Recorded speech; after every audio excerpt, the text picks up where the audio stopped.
lacrymo, porte-espoir, idéaux, les rues du monde remplis de rage, laissez passer les sauvages, même si arrive le pire, la résistance respire dans les nuages de lacrymo, porte-espoir, idéaux, les rues du monde remplis de rage, laissez passer les sauvages, même si arrive le pire, la résistance respire.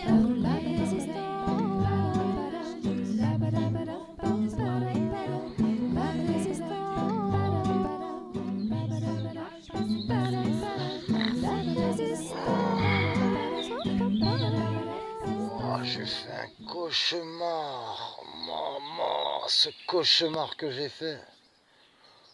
Bah, je me suis cru... j'étais dans un monde avide de pouvoir, avide de tout. Un monde dans la surenchère de consommation, de propriété, d'appartenance, de choses malsaines, de non-partage, d'individualisme. Ouah, ce cauchemar, j'aurais pas voulu être dans ce monde. Hein. Oh là là là là. Chacun envie l'autre, chacun veut ce que l'autre a, ou chacun veut mieux que l'autre, pour se sentir en réussite sociale. Ah, je vous jure, c'est pas un monde, c'est pas un monde que j'aimerais connaître. Enfin, c'est pas un monde que j'aimerais donner à des enfants, à l'avenir. Non, je peux pas offrir des choses pareilles à des gens dans l'avenir. Oh, quel cauchemar. Quel cauchemar, quelle vision d'horreur. Oh là là là là. Quelle vision d'horreur. Oh. Bonjour les amis. L'autonomie, ça deviendra vital. Et ça commence par soi déjà.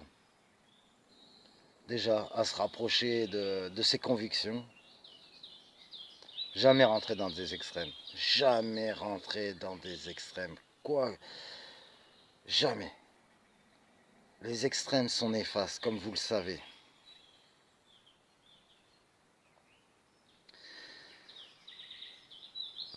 L'autonomie se fait et se fera. Vous inquiétez pas. Et au sujet des ZAD, il va en avoir de plus en plus qui vont se construire, se créer. De plus en plus de ZAD. Mais à différentes échelles, à différentes communautés. Vous savez, vous n'êtes pas obligé de... C'est pas parce que ça y est, on vous dit vivre dans des ZAD, vivre dans la nature, dans la forêt. Il y a toute catégorie. C'est pas forcément vivre dans l'extrême, vivre dans des conditions dures, etc. Chacun a sa vision de son autonomie, de son choix de vivre. Nous sommes dans un pays libre, il paraît. Excusez-moi, je rigole, mais la liberté, elle est dans notre tête. Elle n'est pas dans l'écrit qui est marqué dans le gouvernement ou dans ce que tu veux. La liberté, elle est en chacun de nous. Et tu peux très bien te créer des ZAD. Il y en a, ils peuvent très bien mettre des beaux chalets. Tu n'es pas obligé de te couper d'une certaine évolution qui était positive, mais qui a été transformée en négatif, malheureusement, toujours parce que on veut toujours plus, on veut toujours aller plus loin, on veut toujours, comme comme l'intelligence artificielle, on va toujours de plus en plus loin,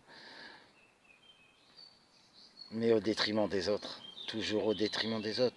Donc, on ne peut pas tout rejeter, mais chacun, il y en a, ils vont faire des chalets, d'autres des yourtes, d'autres des huttes, ils vont se les faire eux-mêmes avec du torchis, des branches, et tu te fais des belles huttes. Il y a différentes manières, que ce soit différentes manières, que tu mettes un conteneur et que tu l'habilles en conséquence. Enfin, il y a toutes sortes de choses, mais pour retourner à notre liberté, et c'est essentiel. Car là, à l'heure actuelle, on se perd. Enfin, moi, dans cette vision de cauchemar que j'ai eu là, les gens, ils étaient perdus. Hein. Les gens, ils étaient tous individuels, ils savaient plus parler, ils savaient plus dire bonjour. Quand tu dis bonjour, tu as peur de te faire agresser ou tu as peur d'agresser quelqu'un qui le prenne mal. Euh, tout est fait pour faire des pressions progressives. Tout ça n'est pas dans un but de ces élites de s'enrichir, de gagner du pouvoir et tout. Ils ont déjà tout ça. Il y a d'autres enjeux qui sont derrière tout ça. D'autres enjeux. C'est pas pour rien qui créent une déstabilisation européenne via les guerres. C'est pas pour rien qui crée toutes ces tensions, ces pressions fiscales, ces pressions de ce que tu veux. C'est pas pour rien. C'est qu'arrivé à un moment, tout va se regrouper et ça va péter un plomb et ça va correspondre à leur projet, tout simplement. Sauf pour ceux qui seront partis vivre en autonomie. Sauf pour eux. Donc ouais, il vaut mieux partir, vivre en autonomie. Après, je te dis pas d'y aller cash là maintenant d'un seul coup, du jour au lendemain. Imprègne-toi de tout ça. Commence à repérer, commence à passer des nuits dans la forêt, dans la nature. Apprends progressivement. Va voir dans d'autres ZAD pour apprendre de leur expérience. Pour apporter aussi du savoir que tu as. Et peut-être que tu ne le soupçonnes même pas. Mais tu as plein de choses à apprendre aux gens. Donc oui, l'autonomie, ben, ça va être l'avenir. Et pour tous ceux qui disent non, il faut arrêter l'argent, il faut plus qu'il y ait d'argent, il faut plus qu'il y ait d'argent, il faut vivre que de troc et tout. Ça se fait pas comme ça du jour au lendemain. C'est pas, il va avoir ça, telle tension, telle chose, hop, plus d'argent liquide, plus tout ça, on arrête tout ça, on vit que de troc. La vie de troc, vous croyez quoi? C'est très dur, c'est beaucoup de travail, c'est beaucoup d'échanges, c'est beaucoup de choses, la vie de troc. Tu ne peux pas arrêter l'argent du jour au lendemain comme ça. Ça se fait progressivement. Ah, comme je vous dis, il n'y a pas d'extrême. Tu vas dire, on arrête l'argent liquide. Les personnes qui sont dans les hôpitaux, hein, comment ils font? Les handicapés, les anciens, etc., etc. Mais on est dans une époque, on est dans un monde individuel. Imagine bien que si tu enlèves l'argent liquide, tout le monde va se manger la gueule. Ils vont tous se bouffer, il n'y a personne qui va s'entraider. À part certains, bien entendu, heureusement d'ailleurs. Mais t'imagines? Non, ça se fait progressivement. En construisant de plus en plus de ZAD à travers le monde.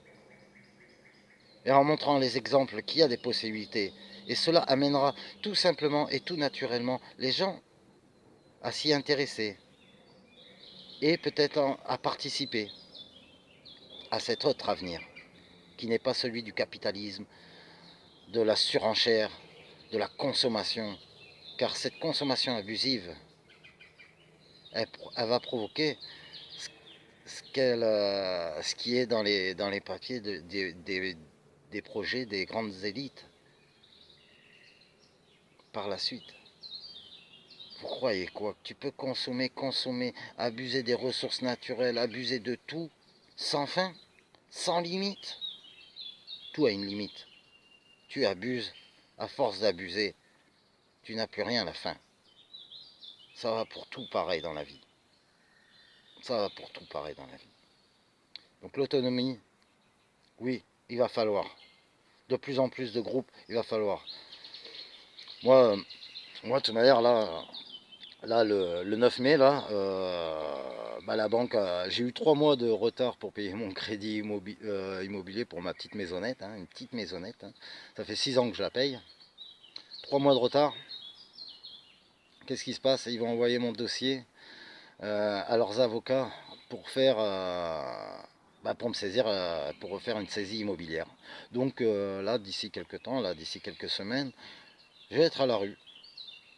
Ça me fait pas peur, car je vais retourner vivre dans l'autonomie, dans la nature.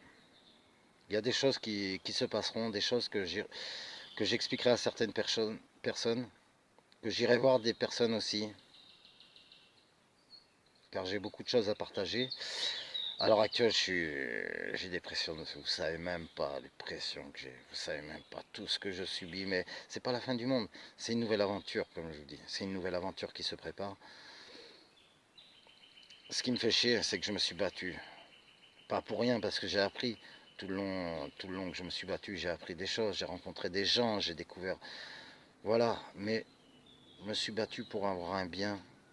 Et on me le vole comme ça. Et on me le vole comme ça. C'est ça qui me fout les boules. Maintenant, tout perdre. J'ai commencé ma vie SDF. J'ai réussi à me construire. Ça me fait pas peur. Mais je vous le dis, il va falloir penser à une autre manière de vivre. Car les pressions vont être de plus en plus. Et là, tu vois, ce qui me dégoûte, c'est que tu vois de plus en plus d'anciens faire les poubelles. Les poubelles, vous voyez pas de plus en plus les pressions qu'il va y avoir. Mais jusqu'au jour où ça va péter. Et je vous souhaite... Enfin bon, ça j'expliquerai dans d'autres vidéos. Voilà. L'autonomie, les amis. L'autonomie. Il n'y a que de ça. Il n'y a que ça. Ça, c'est l'avenir. Alors, bah tiens, je vous fais voir. Ça, c'est un récupérateur d'eau de pluie. Quand elle s'écoule direct de cette montagne, elle coule direct dans ce bassin. Et tu récupères ton eau, hein, tout simplement. Hein. Bon, après, tu as la rivière un peu plus en bas. Tu vois, vrai. Là, tu vis, et pour t'échapper de tous les problèmes psychologiquement, pour éviter de péter les plombs, pour éviter de craquer, il n'y a pas mieux qu'être dans la nature. Loin de toutes sortes d'ondes, de choses visuelles ou ce que tu veux qui t'aide pas à t'en sortir, qui t'aide pas à t'en sortir, qui te fait monter les pressions de plus en plus. Je vais vous dire une chose. Gardien de la paix, tu sais que c'est bien elle que tu gardes derrière ton bouclier. Ouvre grand les yeux et regarde. Ce sont tes enfants et tes sœurs sur les barricades. C'est ton sang qui coule à chaque fois qu'on abandonne. Es-tu sûr d'avoir choisi le bon camp? Rêvais-tu vraiment à ça quand t'étais enfant? Si t'avais choisi ce métier pour protéger les gens, pourquoi es-tu ici en train de protéger leur argent? Gardien de la paix, tu sûr que c'est bien elle que tu gardes derrière ton bouclier? Ouvre grand les yeux et regarde. Ce sont tes enfants et tes sœurs sur les barricades. C'est ton sang qui coule à chaque fois qu'on abat un arbre. S'il continue comme ça à réduire la forêt à néant, que restera-t-il de la terre pour nos enfants? Si tu restes là, oui, si tu les défends, tu cautionnes la folie de tous ces truands. Gardien de la paix, tu sûr que c'est bien elle que tu gardes derrière ton bouclier? Ouvre grand les yeux et regarde. Ce sont tes enfants et tes sœurs sur les barricades. C'est ton sang qui coule à chaque fois qu'on abat un arbre. Regarde comme on vit, regarde comme on y croit, en construisant l'avenir dans des cabanes en bois. Crois-tu vraiment que c'est nous qu'il faut combattre? En faisant ça, c'est l'utopie que tu matraques. Regarde comme tu es bien plus armé que nous, avec tes grenades contre nos cailloux. Si tu nous tabasses, si tu t'en balances, ce sera l'escalade de la violence. Gardien de la paix, tu sûr que c'est bien elle que tu gardes derrière ton bouclier? Ouvre grand les yeux et regarde. Ce sont tes enfants et tes sœurs sur les barricades. C'est ton sang qui coule à chaque fois qu'on abat un arbre. Pose ton bouclier, prouve-leur que tu existes. Viens boire un café avec les zadistes qui donnent tes œillères, ton poste et puis tes chaînes. Cette terre qu'on défend est aussi la tienne. Pose ton bouclier, prouve-leur que tu existes. Viens boire un café avec les zadistes qui donnent tes œillères, ton poste et puis tes chaînes. Cette terre qu'on défend est aussi la tienne. Cette terre qu'on défend est aussi la tienne.